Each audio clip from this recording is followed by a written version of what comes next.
ॐ श्री गणेशाय नमः। अथ श्री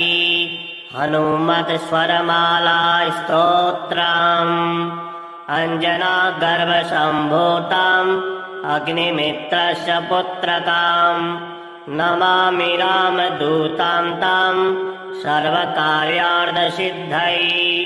आदित्यसदृशं बालम् अरुणोदयसम्भवम् नमामि रामदूतां तां सर्वकार्यार्थसिद्धये। इंगितज्ञस्य रामस्य दूतकार्यपरायणम्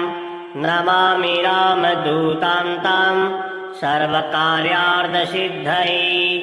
ईश्वरांशस्य सम्भूताम् ईषणारहितं हरिं नमामि रामदूतां तां सर्वकार्यार्थसिद्धये। उदतिक्रमणं वीरम् उदारचरितं विभुं नमामि रामदूतां तां सर्वकार्यार्थसिद्धये। उरुवेगोत्थिता वृक्षा मुहूर्तां कविमन्वयुः नमामि रामदूतां तां सर्वकार्यार्थसिद्धये। ऋक्शाखाध्यायिनं शान्तं मृगमालापदार्चितं नमामि रामदूतां तां सर्वकार्यार्थसिद्धये। ऋकाराद्यक्षरोत्पत्ति ज्ञानपूरितमानसं नमामि रामदूतां तां सर्वकार्यार्थसिद्धये। ह्रील्रीत्यादिवर्णानाम् उच्चारणविधायकम् नमामि रामदूतां तां सर्वकार्यार्थसिद्धये। एधमानशरीरां तां राजमानमुखाकृतिं नमामि रामदूतां तां सर्वकार्यार्थसिद्धये। एक्ष्वाकुकुलवीरस्य रामस्य प्रियपात्रकं नमामि रामदूतां तां सर्वकार्यार्थसिद्धये। औषधाद्रिसमानीता दिव्यौषधिसमन्वितं नमामि रामदूतां तां सर्वकार्यार्थसिद्धये। औत्सुक्यमात्रकालेन शत्रुक्षयकरं विभुं नमामि रामदूतां तां सर्वकार्यार्थसिद्धये। अञ्जनागर्भसम्भूताम् अग्निमित्रस्य पुत्रकाम् नमामि रामदूतां तां सर्वकार्यार्थसिद्धये। आदित्यसदृशं बालम् अरुणोदयसम्भवम् नमामि रामदूतां तां सर्वकार्यार्थसिद्धये। इंगितज्ञस्य रामस्य दूतकार्यपरायणम् नमामि रामदूतां तां सर्वकार्यार्थसिद्धये। ईश्वरांशस्य सम्भूताम् ईषणारहितं हरिं नमामि रामदूतां तां सर्वकार्यार्थसिद्धये। उदतिक्रमणं वीरम् उदारचरितं विभुं नमामि रामदूतां तां सर्वकार्यार्थसिद्धये। उरुवेगोत्थिता वृक्षा मुहूर्तां कविमन्वयुः नमामि रामदूतां तां सर्वकार्यार्थसिद्धये। ऋक्शाखाध्यायिनं शान्तं मृगमालापदार्चितं नमामि रामदूतां तां सर्वकार्यार्थसिद्धये। ऋकाराद्यक्षरोत्पत्ति ज्ञानपूरितमानसं नमामि रामदूतां तां सर्वकार्यार्थसिद्धये। ह्रील्रीत्यादिवर्णानाम् उच्चारणविधायकम् नमामि रामदूतां तां सर्वकार्यार्थसिद्धये। एधमानशरीरां तां राजमानमुखाकृतिं नमामि रामदूतां तां सर्वकार्यार्थसिद्धये इक्ष्वाकुकुलवीरस्य रामस्य प्रियपात्रकम् नमामि रामदूतं तं सर्वकार्यार्थसिद्धये औषधाद्रिसमानीता दिव्यौषधिसमन्वितम् नमामि रामदूतं तं सर्वकार्यार्थसिद्धये औत्सुक्यमात्रकालेन शत्रुक्षयकरं विभुम् नमामि रामदूतं तं सर्वकार्यार्थसिद्धये अञ्जनागर्भसम्भूतम् अग्निमित्रस्य पुत्रकाम् नमामि रामदूतं तं सर्वकार्यार्थसिद्धये आदित्यसदृशं बालम् अरुणोदयसम्भवम् नमामि रामदूतं तं सर्वकार्यार्थसिद्धये इङ्गितज्ञस्य रामस्य दूतकार्यपरायणम् नमामि रामदूतं तं सर्वकार्यार्थसिद्धये ईश्वरांशस्य सम्भूतम् ईषणारहितं हरिम् नमामि रामदूतं तं सर्वकार्यार्थसिद्धये उदतिक्रमणं वीरम् उदारचरितं विभुम् नमामि रामदूतं तं सर्वकार्यार्थसिद्धये उरुवेगोत्थिता वृक्षा मुहूर्तं कविमन्वयुः नमामि रामदूतं तं सर्वकार्यार्थसिद्धये ऋक्शाखाध्यायिनं शान्तं मृगमालापदार्चितम् नमामि रामदूतं तं सर्वकार्यार्थसिद्धये ऋकाराद्यक्षरोत्पत्ति ज्ञानपूरितमानसम् नमामि रामदूतं तं सर्वकार्यार्थसिद्धये ह्रील्रीत्यादिवर्णानाम् उच्चारणविधायकम् नमामि रामदूतं तं सर्वकार्यार्थसिद्धये एधमानशरीरं तं राजमानमुखाकृतिम् नमामि रामदूतं तं सर्वकार्यार्थसिद्धये इक्ष्वाकुकुलवीरस्य रामस्य प्रियपात्रकम् नमामि रामदूतं तं सर्वकार्यार्थसिद्धये औषधाद्रिसमानीता दिव्यौषधिसमन्वितम् नमामि रामदूतं तं सर्वकार्यार्थसिद्धये औत्सुक्यमात्रकालेन शत्रुक्षयकरं विभुम् नमामि रामदूतं तं सर्वकार्यार्थसिद्धये अञ्जनागर्भसम्भूतम् अग्निमित्रस्य पुत्रकाम् नमामि रामदूतं तं सर्वकार्यार्थसिद्धये आदित्यसदृशं बालम् अरुणोदयसम्भवम् नमामि रामदूतं तं सर्वकार्यार्थसिद्धये इङ्गितज्ञस्य रामस्य दूतकार्यपरायणम् नमामि रामदूतं तं सर्वकार्यार्थसिद्धये ईश्वरांशस्य सम्भूतम् ईषणारहितं हरिम् नमामि रामदूतं तं सर्वकार्यार्थसिद्धये उदतिक्रमणं वीरम्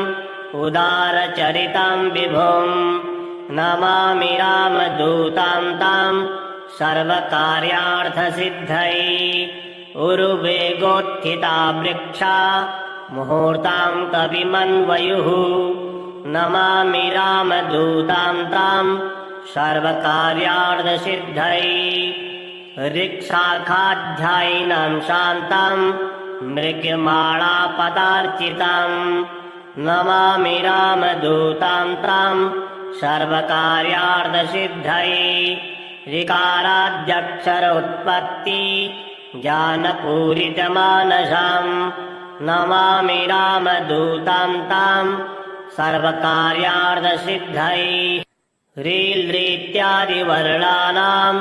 उच्चारणविधायकाम् नमामि रामदूतां तां सर्वकार्यार्थसिद्धये एधमानशरीरां तां राजमानमुखाकृतिम् नमामि रामदूतां तां सर्वकार्यार्थसिद्धये एक्ष्वाकुकुलवीरस्य रामस्य प्रियपात्रकाम् नमामि रामदूतां तां सर्वकार्यार्थसिद्धये औषधाद्रिसमानीता दिव्यौषधिसमन्विताम् नमामि रामदूतां तां सर्वकार्यार्थसिद्धये औत्सुक्यमात्रकालेन शत्रुक्षयकरं विभुम् नमामि रामदूतां तां सर्वकार्यार्थसिद्धये अञ्जनागर्भसम्भूताम् अग्निमित्रस्य पुत्रकाम् नमामि रामदूतां तां सर्वकार्यार्थसिद्धये आदित्यसदृशं बालाम् अरुणोदयसम्भवाम् नमामि रामदूतां तां सर्वकार्यार्थसिद्धये इङ्गितज्ञस्य रामस्य दूतकार्यपरायणम् नमामि रामदूतां तां सर्वकार्यार्थसिद्धये ईश्वरांशस्य सम्भूताम् ईषणारहितं हरिम् नमामि रामदूतां तां सर्वकार्यार्थसिद्धये उदधिक्रमणं वीराम् उदारचरितं विभुम् नमामि रामदूतां तां सर्वकार्यार्थसिद्धये उरुवेगोत्थिता वृक्षा मुहूर्तां कविमन्वयुः नमामि रामदूतां तां सर्वकार्यार्थसिद्धये ऋक्शाखाध्यायिनं शान्तं मृगमालापदार्चितम् नमामि रामदूतां तां सर्वकार्यार्थसिद्धये ऋकाराद्यक्षरोत्पत्ति ज्ञानपूरितमानसाम् नमामि रामदूतां तां सर्वकार्यार्थसिद्धये ह्रील्रीत्यादिवर्णानाम् उच्चारणविधायकाम् नमामि रामदूतां तां सर्वकार्यार्थसिद्धये एधमानशरीरां तां राजमानमुखाकृतिम् नमामि रामदूतां तां सर्वकार्यार्थसिद्धये एक्ष्वाकुकुलवीरस्य रामस्य प्रियपात्रकाम् नमामि रामदूतां तां सर्वकार्यार्थसिद्धये औषधाद्रिसमानीता दिव्यौषधिसमन्विताम् नमामि रामदूतां तां सर्वकार्यार्थसिद्धये औत्सुक्यमात्रकालेन शत्रुक्षयकरं विभुम् नमामि रामदूतां तां सर्वकार्यार्थसिद्धये अञ्जनागर्भसम्भूताम् अग्निमित्रस्य पुत्रकाम् नमामि रामदूतां तां सर्वकार्यार्थसिद्धये आदित्यसदृशं बालाम् अरुणोदयसम्भवाम् नमामि रामदूतां तां सर्वकार्यार्थसिद्धये इङ्गितज्ञस्य रामस्य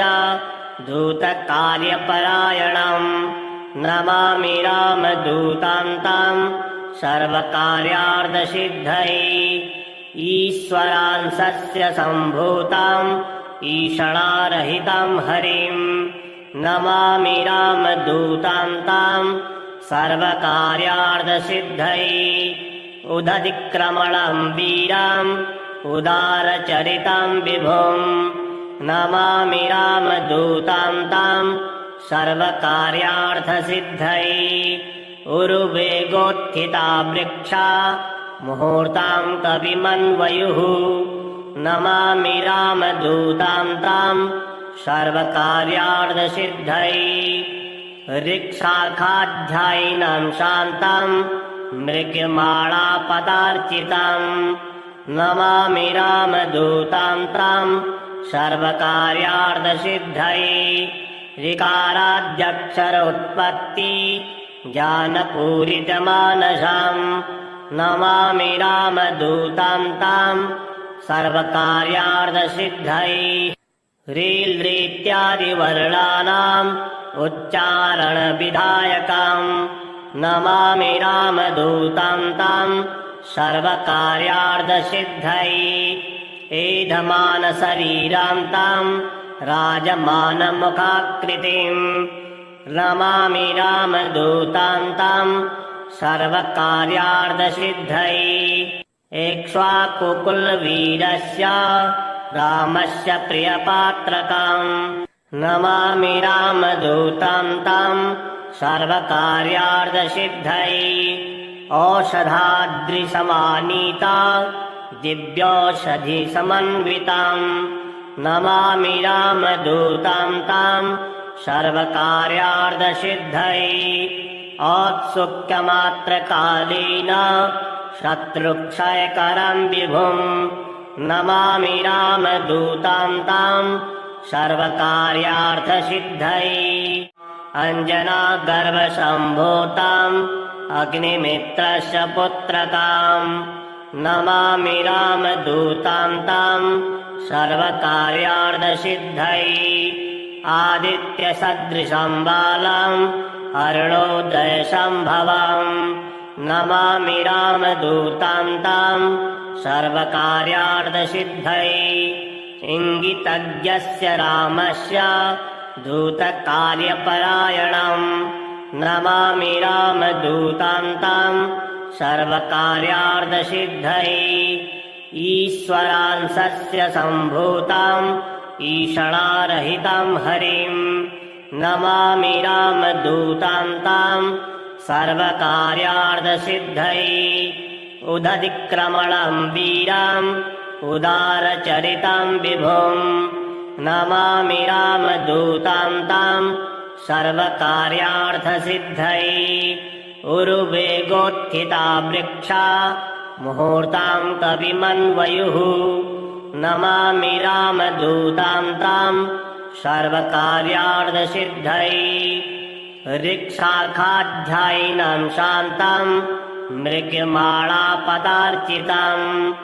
नमामि रामदूतां तां सर्वकार्यार्थसिद्धये ऋकाराद्यक्षरोत्पत्ति ज्ञानपूरितमानसां नमामि रामदूतां तां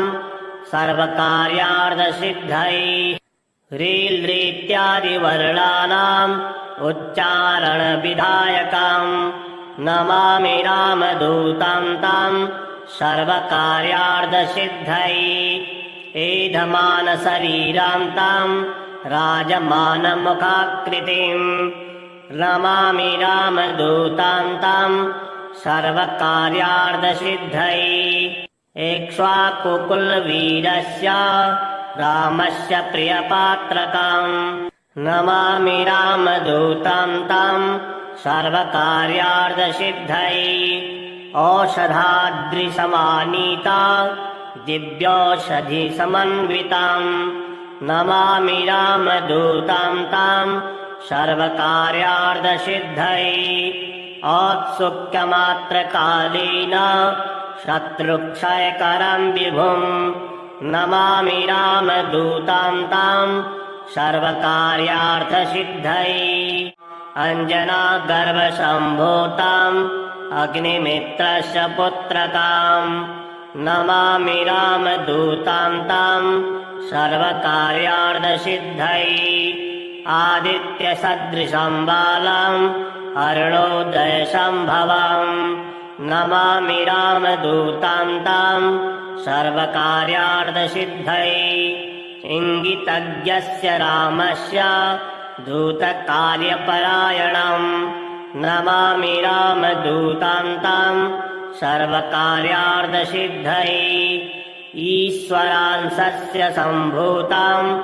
ईषणारहितं हरिम् नमामि रामदूतान्तां सर्वकार्यार्थसिद्धये उदतिक्रमणं वीराम् उदारचरितं विभुम् नमामि रामदूतान्तां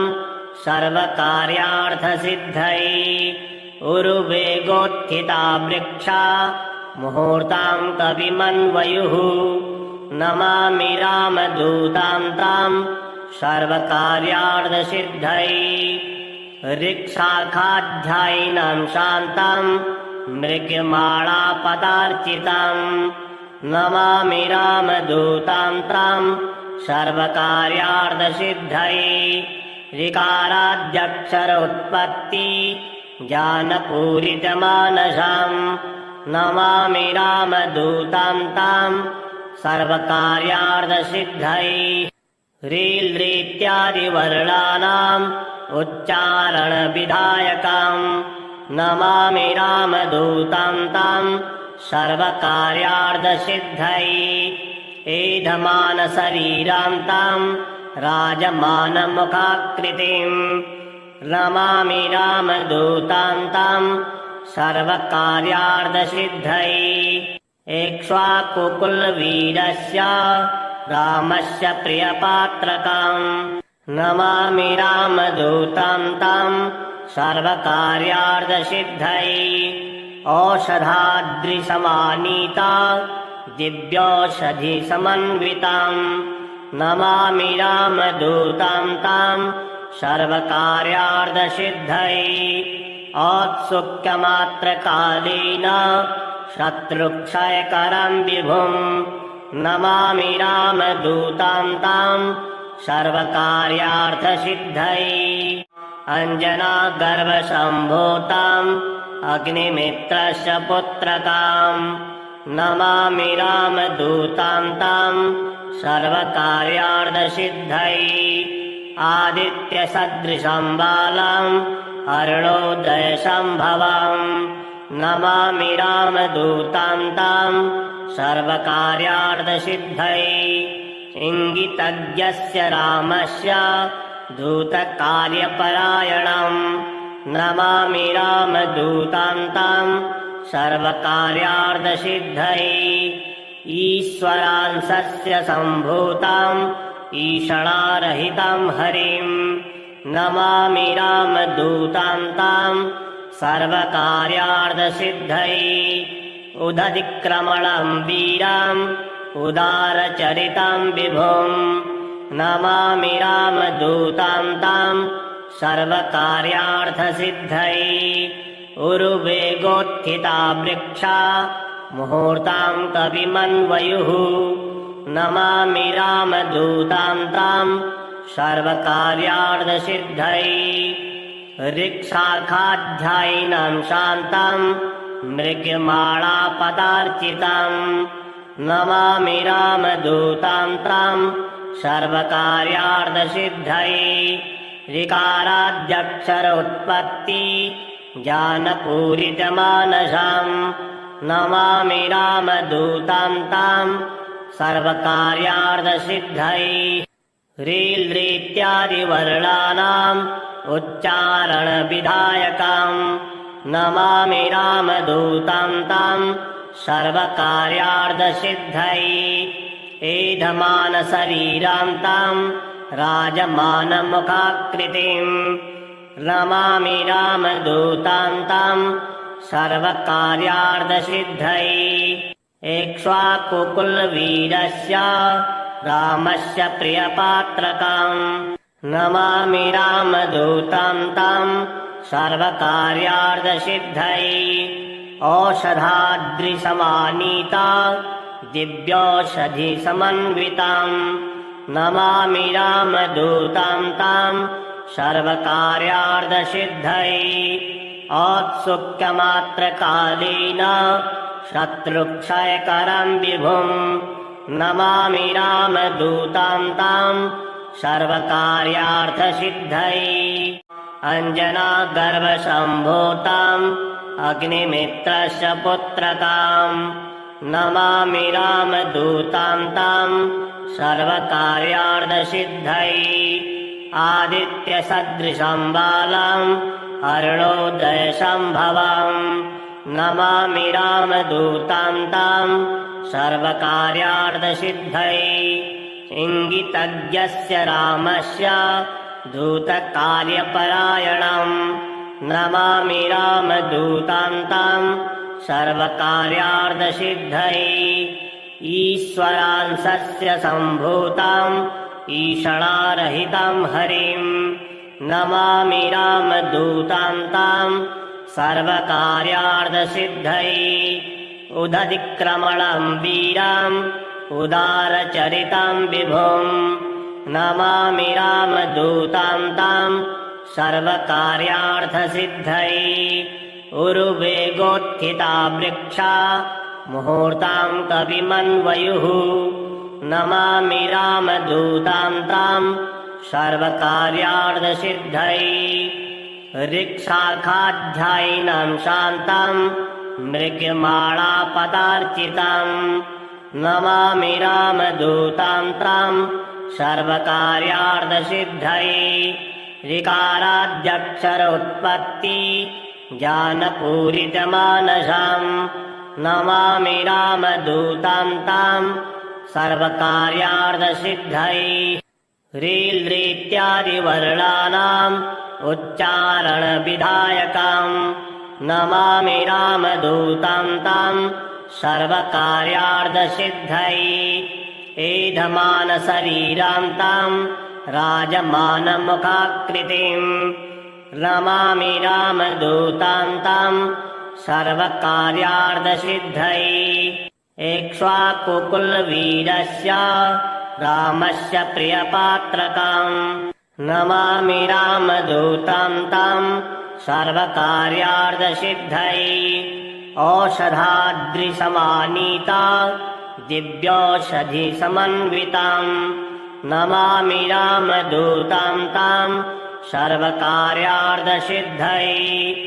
औत्सुक्यमात्रकालेन शत्रुक्षयकरं विभुम् नमामि रामदूतां ताम् सर्वकार्यार्थसिद्धये अञ्जनागर्भसम्भूताम् अग्निमित्रस्य पुत्रकाम् नमामि रामदूतां ताम् सर्वकार्यार्थसिद्धये आदित्यसदृशं बालाम् अरुणोदयसम्भवाम् नमामि रामदूतां ताम् सर्वकार्यार्थसिद्धये इङ्गितज्ञस्य रामस्य दूतकार्यपरायणम् नमामि रामदूतां ताम् सर्वकार्यार्थसिद्धये ईश्वरांशस्य सम्भूताम् ईषणारहितं हरिम् नमामि रामदूतां ताम् सर्वकार्यार्थसिद्धये उदतिक्रमणं वीराम् उदारचरितं विभुम् नमामि रामदूतां ताम् सर्वकार्यार्थसिद्धये उरुवेगोत्थिता वृक्षा मुहूर्तां कविमन्वयुः नमामि रामदूतां ताम् सर्वकार्यार्थसिद्धये ऋक्शाखाध्यायिनं शान्तं मृगमालापदार्चितम् नमामि रामदूतां ताम् सर्वकार्यार्थसिद्धये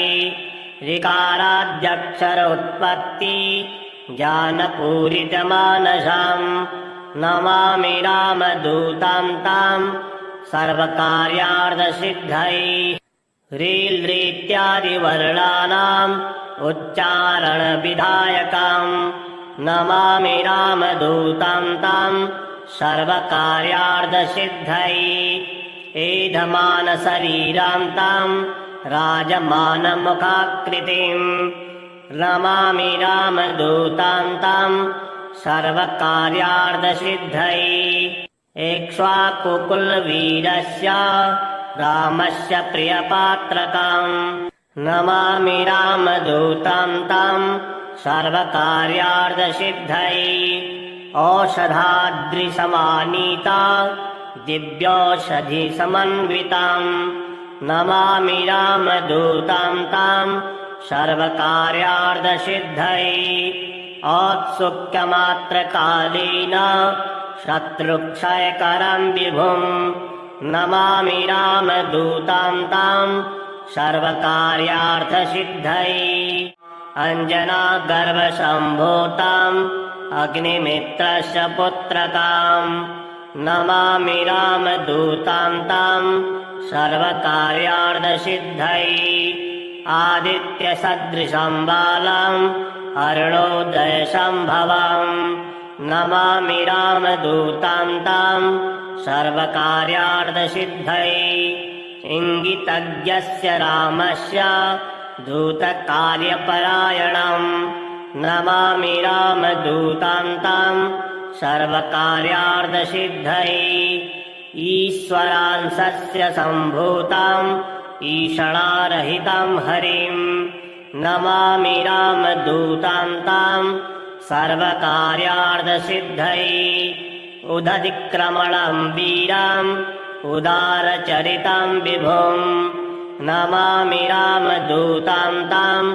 सर्वकार्यार्थसिद्धये उरुवेगोत्थिता वृक्षा मुहूर्तं कविमन्वयुः नमामि रामदूतं तं सर्वकार्यार्थसिद्धये ऋक्शाखाध्यायिनं शान्तं मृगमालापदार्चितम् नमामि रामदूतं तं सर्वकार्यार्थसिद्धये ऋकाराद्यक्षरोत्पत्ति ज्ञानपूरितमानसम् नमामि रामदूतं तं सर्वकार्यार्थसिद्धये ह्रील्रीत्यादिवर्णानाम् उच्चारणविधायकम् नमामि रामदूतं तं सर्वकार्यार्थसिद्धये एधमानशरीरं तं राजमानमुखाकृतिम् नमामि रामदूतं तं सर्वकार्यार्थसिद्धये एक्ष्वाकुकुलवीरस्य रामस्य प्रियपात्रकम् नमामि रामदूतं तं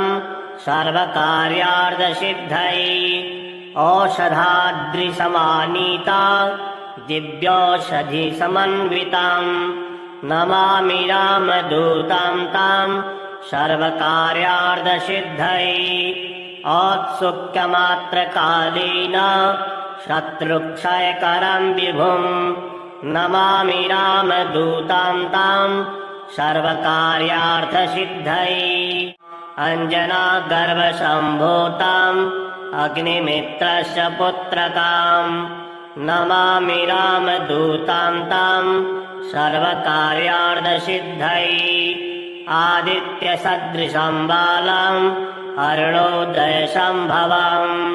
नमामि रामदूतं तं सर्वकार्यार्थसिद्धये इङ्गितज्ञस्य रामस्य दूतकार्यपरायणम् नमामि रामदूतं तं सर्वकार्यार्थसिद्धये ईश्वरांशस्य सम्भूतम् ईषणारहितं हरिं नमामि रामदूतं तं सर्वकार्यार्थसिद्धये उदतिक्रमणं वीरम् उदारचरितं विभुम् नमामि रामदूतं तं सर्वकार्यार्थसिद्धये उरुवेगोत्थिता वृक्षा मुहूर्तं कविमन्वयुः नमामि रामदूतं तं सर्वकार्यार्थसिद्धये ऋक्शाखाध्यायिनं शान्तं मृगमालापदार्चितम् नमामि रामदूतं तं सर्वकार्यार्थसिद्धये ऋकाराद्यक्षरोत्पत्ति ज्ञानपूरितमानसम् नमामि रामदूतं तं सर्वकार्यार्थसिद्धये ह्रील्रीत्यादिवर्णानाम् उच्चारणविधायकाम् नमामि रामदूतां तां सर्वकार्यार्थसिद्धये एधमानशरीरां तां राजमानमुखाकृतिम् नमामि रामदूतां तां सर्वकार्यार्थसिद्धये एक्ष्वाकुकुलवीरस्य रामस्य प्रियपात्रकाम् नमामि रामदूतां तां सर्वकार्यार्थसिद्धये औषधाद्रिसमानीता दिव्यौषधिसमन्विताम्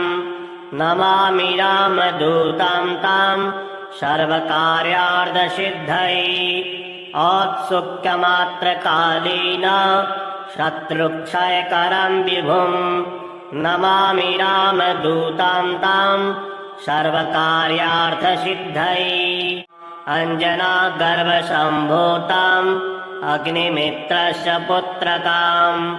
नमामि रामदूतां तां सर्वकार्यार्थसिद्धये आदित्यसदृशं बालम् अरुणोदयसम्भवम् नमामि रामदूतां तां सर्वकार्यार्थसिद्धये इङ्गितज्ञस्य रामस्य दूतकार्यपरायणम् नमामि रामदूतां तां सर्वकार्यार्थसिद्धये ईश्वरांशस्य सम्भूताम् ईषणारहितं हरिम् नमामि रामदूतां तां सर्वकार्यार्थसिद्धये उदधिक्रमणं वीराम् उदारचरितं विभुम् नमामि रामदूतां तां सर्वकार्यार्थसिद्धये उरुवेगोत्थिता वृक्षा मुहूर्तां कविमन्वयुः नमामि रामदूतां तां सर्वकार्यार्थसिद्धये ऋक्शाखाध्यायिनं शान्तं मृगमालापदार्चितं नमामि रामदूतां तां सर्वकार्यार्थसिद्धये ऋकाराद्यक्षरोत्पत्ति ज्ञानपूरितमानसम् नमामि रामदूतां तां सर्वकार्यार्थसिद्धये ह्रील्रीत्यादिवर्णानाम् उच्चारणविधायकाम् नमामि रामदूतां तां सर्वकार्यार्थसिद्धये एधमानशरीरां तां राजमानमुखाकृतिम् नमामि रामदूतां तां सर्वकार्यार्थसिद्धये एक्ष्वाकुकुलवीरस्य रामस्य प्रियपात्रकाम् नमामि रामदूतां तां सर्वकार्यार्थसिद्धये औषधाद्रिसमानीता दिव्यौषधिसमन्विताम् नमामि रामदूतां तां सर्वकार्यार्थसिद्धये औत्सुक्यमात्रकालेन शत्रुक्षयकरं विभुम् नमामि रामदूतां तां सर्वकार्यार्थसिद्धये